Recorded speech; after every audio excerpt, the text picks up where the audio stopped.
Sa totoo lang, nagos na nga tayo.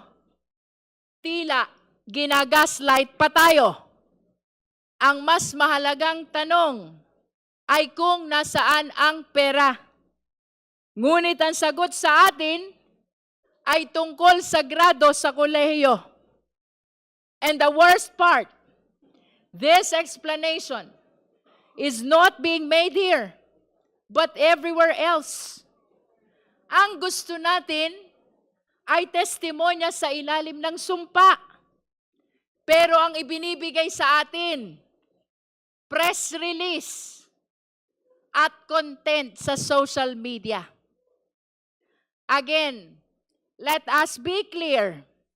Hindi tayo basta maniniwala. We will evaluate everything. Madriaga's testimony, COA documents, NBI findings, PSA certifications. Lahat ng ito ay kailangang iharap dito. Suriin dito. Timbangin dito. Pero dapat dito. Humarap ang kailangang humarap. Manumpa at magpaliwanag. Dito sa committee ito.